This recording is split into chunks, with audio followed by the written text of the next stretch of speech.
திருமாவளவன் ஏற்றி வைக்க ஆயத்தமான கொடி கம்பம் அகற்றம்.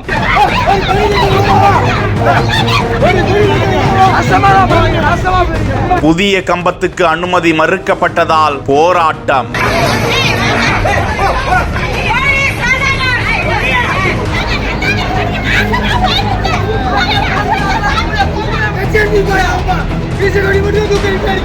விடுதலை சிறுத்தைகள் கட்சி தொடங்கப்பட்ட போது அந்த கட்சி தலைவர் திருமாவளவன் மதுரை கேப்புதூர் பகுதியில் முதலாக அக்கட்சி கொடியை ஏற்றி வைத்தார். நெடுஞ்சாலை விரிவாக்க பணியின் போது 10 வருடங்களுக்கு முன்பு கொடி கம்பம் அகற்றப்பட்டது. மேலும் தற்போது நடைபெறும் விடுதலை சிறுத்தையின் அரசியல் அங்கீகார வெற்றி விழாவை மற்றும் மாவீரன் மலைச்சாமி நினைவு நாளை முன்னிட்டு நிகழ்ச்சியில் திருமாவளவன் கட்சி கொடியை ஏற்றும் நிகழ்ச்சி நடைபெறுவதற்காக நேற்று இரவு விசிக நிர்வாகிகள் திடீரென 62 அடி உயர கொடி கம்பத்தை நட்டனர். அப்போது 20 அடி உயர கம்பத்தில் அந்த கட்சி கொடி பறக்க விடப்பட்டது. இந்த நிலையில் மாநகராட்சியிலோ காவல்துறையினரிடத்திலோ மாவட்ட நிர்வாகத்திலோ அந்த கம்பம் நடப்படுவதற்கு அனுமதி பெறப்படவில்லை என குற்றச்சாட்டிய காவல்துறையினர் நள்ளிரவு 1 மணி அளவில் விசிக கொடி கம்பத்தை அகற்றியதால் பரபரப்பு நிலவியது. இதனைத் தொடர்ந்து அந்த பகுதியில் விசிகவினர் சாலையில் அமர்ந்து போராட்டத்தில் ஈடுபட்டு வருகிறார்கள். போராட்டத்தை தொடர்ந்து மீண்டும் அவ்விடத்தில் கொடி கம்பத்தை வைப்பதற்கு அதிகாரிகள் அனுமதி வழங்கியுள்ளதாக தகவல் வெளியாகியிருக்கும் நிலையில் அவ்விடத்தில் கொடி கம்பத்தை நடும் பணி நடந்து வருகிறது.